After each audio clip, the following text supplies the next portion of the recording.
noches.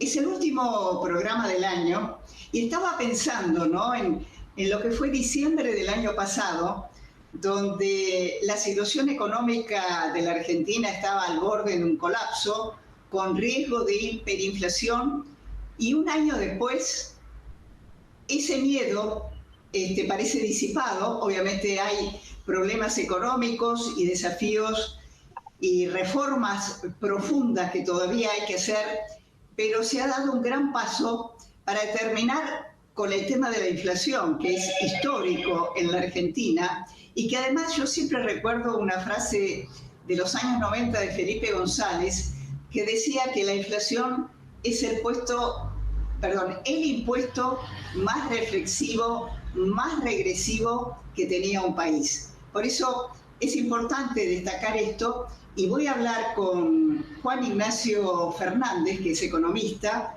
de la consultora Econométrica, para hacer una evaluación de lo que hemos vivido este año y cuáles son los desafíos para el año que ya comienza. Juan Ignacio, gracias por estar con nosotros. No, gracias a vos. Un gusto estar acá, Clara.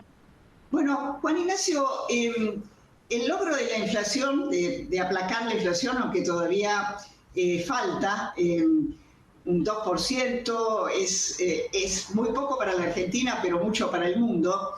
De aquí hacia el futuro, pensando en el 2025, ¿cuáles crees que son los desafíos importantes que tiene que dar Milei y el ministro de Economía, Caputo? No, a ver, yo creo que uno es terminar de aplacar la inflación, como vos bien decís. O sea, si bien bajó un montón, ya es una décima de lo que fue en el mes de diciembre. Recordemos que teníamos 25% de inflación mensual en diciembre. El último dato fue 2.4, o sea, es literalmente una décima parte de lo que fue, pero sigue siendo alta para lo que es un país normal, que es a lo que apuntamos ser, ¿no?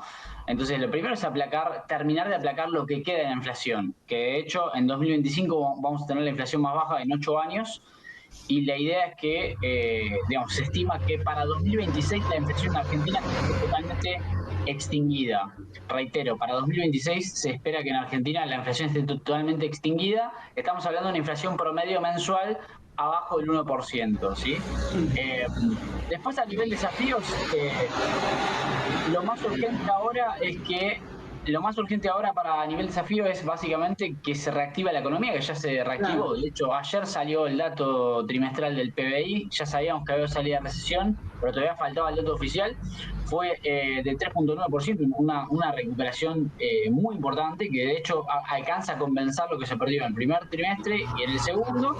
Y el desafío básicamente es que una tasa de crecimiento considerable se mantenga, pero todo apunta a que será así. De hecho, y con esto redondeo, para 2025 se espera la mayor tasa de crecimiento, o en línea con la mayor tasa de crecimiento de los últimos 15 años, para un año saliendo de lo que fue la recuperación de pandemia, ¿no? O sea, un año normal, por así decirlo, se espera un crecimiento de alrededor del 5%, lo cual es un montón. Así que el desafío es básicamente que se dé lo que se espera. Juan Ignacio, y la pregunta es también el tema cambiario, el tema del cepo, el tema del dólar. Sabés que hay una corriente de pensamiento que dice que el dólar está muy atrasado, otros dicen salir del cepo es realmente difícil y hay que hacerlo de manera quirúrgica. ¿Cuál es la visión de este problema según vos? Mirá, gran parte del cepo ya desapareció, lo primero. O sea, primero que tenemos que definir qué es el cepo, porque mucha gente habla del cepo pero no sabe definirlo o no puede definirlo. Digamos, por ejemplo, la brecha cambiaria es parte del cepo, ¿no? La brecha cambiaria pasó de 175% a cero, o casi cero, en las últimas jornadas. O sea que esa arista del cepo ya está resuelta, ¿sí? Después, el tema de lo que son el flujo de importaciones para los comercios y las empresas, la industria. O sea, a finales de 2023 había un cepo castrochavista donde vos querías importar insumos para tu negocio o para la industria y no podías. O sea, solamente una de cada 10 importaciones pasaba, por así decirlo. El Banco Central solamente le daba a muy poca gente dólares para que pueda hacer la importación. Hoy ese flujo está totalmente regularizado. Está totalmente regularizado y es súper importante porque era uno de los motores de la economía, estaba apagado. Si vos no podés importar insumos, se te traba toda la cadena, digamos, de comercialización, de producción, etcétera. Entonces, ya te digo, la brecha y el flujo de comercio exterior está totalmente normalizado. Y tenés dos grandes aristas. ¿qué falta ahora, básicamente? Que puedas comprar dólares en home banking de manera libre, o sea, el dólar oficial, no el MEP, que además es otra cosa que iba a mencionar ahora, y falta el tema de la remisión de utilidades al exterior y alguna otra regulación mínima. Entonces, gran parte del cepo ya se removió. La pregunta ahora es cuánto falta para el resto que falta, pero para mí lo más importante, lo más urgente, lo que sí frenaba muy fuerte la actividad económica ya se removió. Es por eso que Milei dice, che, se puede crecer con este cepo. O sea, no necesariamente hay que sacar el cepo para poder crecer al 5% anual. Entonces, ya yendo a responder tu pregunta, yo creo que, digamos, acá hay un tema político, es, el cepo se va a remover en los próximos 12 meses. Ahora, ¿va a ser antes de las elecciones o después de las elecciones? Ahí veremos qué quiere hacer el gobierno. Pero que se va a remover seguro en los próximos 12 meses, te diría con 95% de confianza. ¿Qué pensás vos de algún temor que hay en algunos sectores empresarios con el tema de las importaciones, el tema China, esto que ha dicho Roca en los últimos días de que es necesario nivelar la cancha para competir? ¿Cuál es tu opinión con respecto a esta preocupación? Bueno, a ver, es parcialmente verdad. Es cierto que Argentina, por un tema de impuestos y costo logístico, ¿no? Lo que se llama comúnmente el costo argentino, en algunos sectores, incluso haciendo todo bien, el empresario no es competitivo. En algunos sectores es, incluso haciendo todo bien, no serías nunca competitivo. Yo creo, por ejemplo, la industria automotriz, sobre todo autos eléctricos, no, Argentina no sería nunca competitivo en, digamos, en la producción del bien final. Al sumo, alguna parte específica, por ejemplo, no sé, refinamiento o algo en la batería o en el ensamblaje. Entonces, acá hay que separar porque es un tema más complejo, que es, de nuevo, en algunas industrias, incluso haciendo todo bien, por un tema de escala, Argentina nunca sería competitivo. En otras industrias es, haciendo todo bien, podríamos ser competitivos, ¿ok?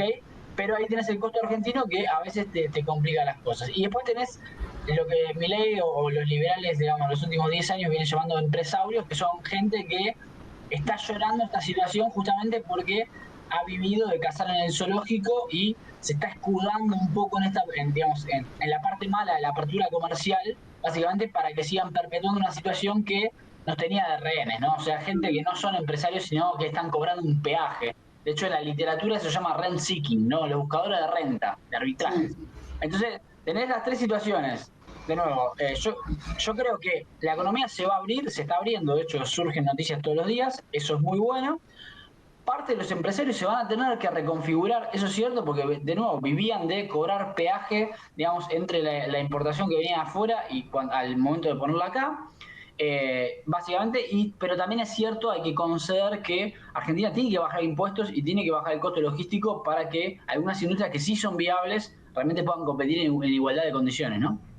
¿Qué importancia le das para esta serie de reformas, ¿no?, que se han anunciado, la posibilidad de que Argentina tenga el próximo año una reforma tributaria? Me parece increíblemente importante, me parece de las cosas más importantes de las cuales se hablaron hasta el momento, porque no es solamente la cantidad de impuestos o la presión tributaria, cuánto te sacan de dinero, sino también el cómputo de cuánto te cuesta a vos calcular tus impuestos y estar al día. Lo comenta todos los empresarios pymes, que están 20 días de los 30 del mes, básicamente pagando impuestos, tasas o cosas raras, que las tenés que pagar, y ya el hecho de averiguar qué tenés que pagar, cuánto tenés que pagar, cómo se paga, que se cae la página web, etcétera, es un problemón que desvía a la gente de, en vez de estar preocupado cómo ser más productivo, cómo vender un producto mejor, de mejor calidad, mejor precio, está preocupado por pagar impuestos. Entonces, la simplificación del sistema tributario argentino, que se espera que se concentre en 5 o 10 impuestos, o sea, eliminar 90% de los impuestos, podría ser clave para la producción y la productividad argentina. O sea, es un tema que se subestima, pero puede tener muchísimo impacto. ¿Cuál es tu opinión? Y ya casi no te digo que sea un tema político, pero que haya aparecido, por ejemplo, Kicillof diciendo que la provincia de Buenos Aires quisiera comprar o acceder a la posibilidad de administrar aerolíneas argentinas. Me parece un delirio total que básicamente, digamos, no resiste el mínimo análisis. Por ejemplo, José Cepaz, municipio, tiene solamente 8% de las viviendas tienen cloacas. Solamente 8% de las viviendas tienen cloacas, digamos, digamos, a un pocos kilómetros de la capital, y esa persona está pensando en invertir en una aerolínea que básicamente, con un retorno dudoso, que encima solamente la puede usar gente de clase media para arriba.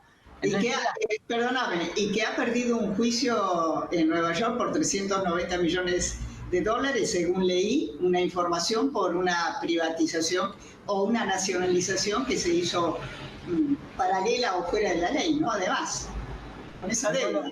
No lo vi eso, sí, pero es una empresa que da pérdidas en condiciones de mercado abierto, digamos, en condiciones competitivas, básicamente literalmente no puede competir porque tiene una planta de empleados totalmente sobredimensionada, entre otras miles de cosas, muy mal administrada.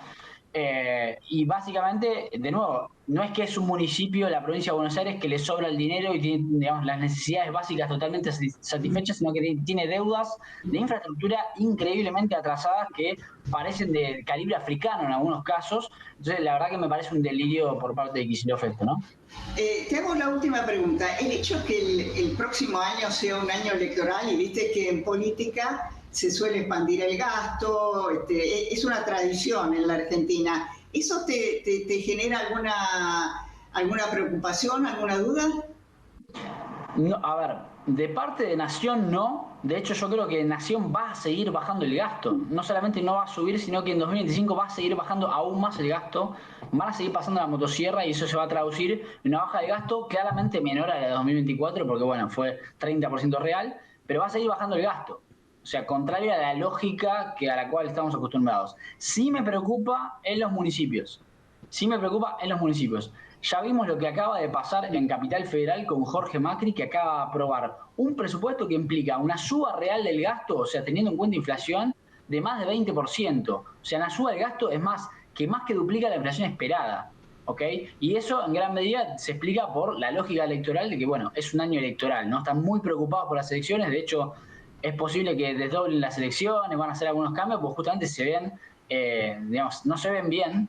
Entonces sí me preocupa la suba del gasto en los municipios, ya sea Capital Federal con Jorge Macri, que se viene un impuestazo histórico para que no esté en tema, planean triplicar las patentes, para darnos una idea, imagínense la suba del gasto que tiene atrás, y después de nuevo también con Kicillof, que hizo algo parecido, un impuestazo tremendo con impuesto inmobiliario y demás, y que las provincias también sigan esto. Eso sí me preocupa. Juan Ignacio Fernández, gracias. Ha sido un placer charlar con vos.